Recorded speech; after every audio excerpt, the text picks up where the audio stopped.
नवमोऽध्यायः। श्री गणेशाय नमः। घरोघरी स्वामी कीर्तने, नित्य होती ब्राह्मण भोजने, स्वामी नामाची जपध्याने अखंडित चालती। दिगंतरी गाजली ख्याती, कामना धरोनी चित्ती, बहुत लोक दर्शना येती अक्कलकोट नगरांत। ब्राह्मण क्षत्रिय वैश्यादिक, शूद्र आणि अनामिक, पारसी यवन भाविक दर्शना येती धावोनी। यात्रेची गर्दी भारी, सदा आनंदमय नगरी, साधू संत ब्रह्मचारी, फकीर संन्यासी येती पै। किती वर्णावे महिमान, जेथे अवतरले परब्रह्म, ते नगरी वैकुंठ धाम प्रत्यक्ष भासू लागली। असो ऐशा नगरांत शंकरराव प्रवेशत, आनंदमय झाले चित्त, समाधान वाटले। यात्रेची झाली दाटी, कैशी होईल स्वामी भेटी, हे चिंता उपजली पोटी, मग उपाय योजिला। जे होते स्वामी सेवक, त्यात सुंदरा बाई मुख्य, स्वामी सेवा सकळिक तिच्या हस्ते होतसे। तियेची घेऊनी गाठी, शंकरराव सांगती गोष्टी, करोनी द्याल स्वामी भेटी, तरी उपकार होतील। व्याधी दूर करावी म्हणून विनंती कराल स्वामी चरणी, तरी आपणा लागोनी द्रव्य काही देईन।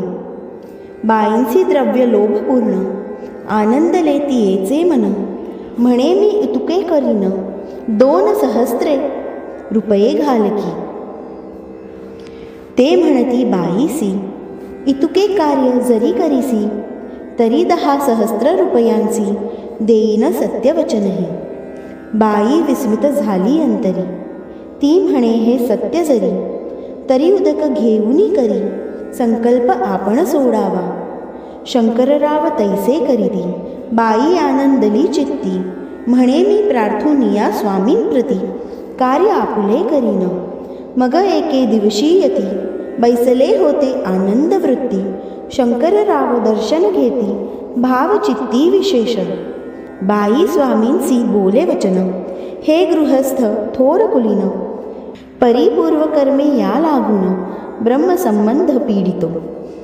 तरी आता कृपा करोनी, मुक्त करावे व्याधी पासोनी, ऐसे ऐकता वरदानी, समर्थ तेथोनी उठले। चालले गावा बाहेरी, आले शेख नुराचे दर्ग्यावरी, शंकररावही बरोबरी त्या स्थळी पातले।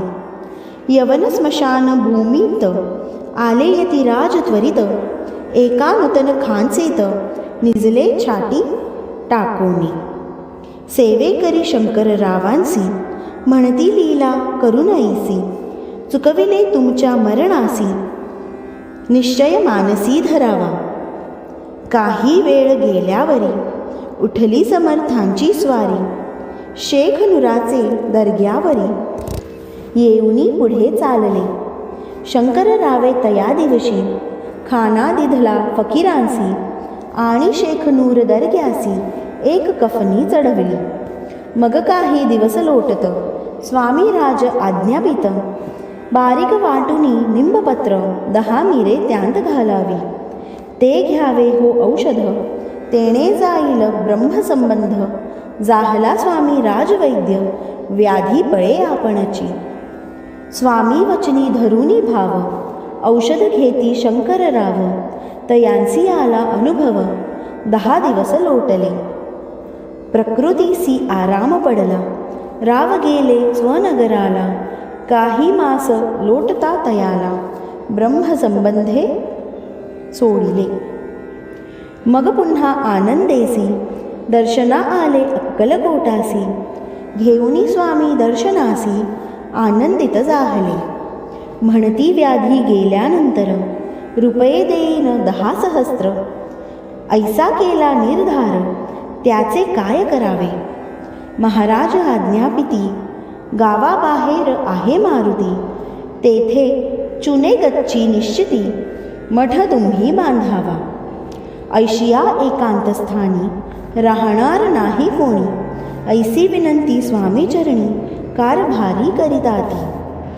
परी पुन्हा आज्ञा झाली, मठ बांधावा त्याच स्थळी, भुजंगाधिक मंडळी दाखविली जागा तयांनी. सर्वानुमते तेथेची मठ बांधिला चुने गच्ची. कीर्ती शंकर रावांची अजरामर राहिली. अगाध स्वामी चरित्र तयाचा न लागेची पार. परिगंगोदक पवित्र अल्पसेविता दोष जाती. श्रवणी धरावा आदर तेणे साधिती इह परत्र. जे झाले स्वामी किंकर विष्णू शंकर वंदिती त्या. इति स्वामी चरित्र सारामृत नाना प्राकृत कथा संमत. सदा परिसोत भाविक भक्त नवमोध्याय गोड. श्री स्वामी चरणार्पणमस्तु. श्रीरस्तु शुभम भवतु. फलश्रुती. या अध्यायाच्या वाचनाने उपासकाच्या हातून परोपकार, पुण्यकर्मे, दानधर्म इत्यादी गोष्टी घडतील व पदरी पुण्य पडेल. चला तर आपण आता या अध्यायाचे मराठी सारांश पठण करूया. अध्याय 9. शंकररावांचे मरण टाळले. श्री दत्तात्रेयांच्या आदेशानुसार शंकरराव हे अक्कलकोटास आले. तिथे येणारा भक्त समुदाय, स्वामींच्या चरणी लोकांची असणारी भक्त लोकांची गर्दी पाहून त्यांना आपल्याला स्वामींचे दर्शन कसे होणार याची चिंता लागली. तेव्हा शंकररावांनी स्वामींचे सेवेकरी कोण याची माहिती गोळा केली. त्यात त्यांना सुंदराबाईचे नाव समजले. त्यांनी तिची भेट घेतली. तिला आपली समस्या निवेदन केली आणि जर स्वामी भेट त्यांची कृपा करून दिली तर तिला काही रक्कम देण्याचेही कबूल केले. तिने खरोखरच दुसऱ्या दिवशी शंकररावांना स्वामींच्या पुढ्यात नेले. इतकेच नाही तर त्यांची समस्याही स्वामींना सांगून त्यांना शंकररावांना या संबंध बाधेतून मुक्त करा अशी विनंती केली. त्याबरोबर महाराज शंकररावांना सोबत घेऊन शेख नूर बाबाच्या दर्ग्याकडे निघाले. वाटेत यवन लोकांची दफनभूमी लागली. तिथे येताच महाराज हे तिथल्या एका नव्या खाचेत स्वतः जाऊन झोपले. त्या कृतीतून त्यांनी शंकररावांचे मरण टाळले. शंकरा, तुझे मरण आम्ही चुकविले रे अशी त्यांना ग्वाही देखील दिली. तेव्हा कृतज्ञतापूर्वक शंकररावांनी त्याच दिवशी फकीरांना खाना दिला आणि दर्ग्यावर एक चादर चढविली. पुढे स्वामींनी त्यांना कडुलिंबात मिरी वाटून ते औषध पोटात घ्यायला सांगितले. त्या औषधाने त्यांचे पूर्णपणे व्याधी निवारण झाले. पुढे याच शंकररावांनी स्वामी सेवेचा एक भाग म्हणून भक्तांच्या सोयीसाठी अक्कलकोट इथे एक मठ उभारला. त्याचेच नाव राजे रायन मठ होय. श्री स्वामी समर्थ.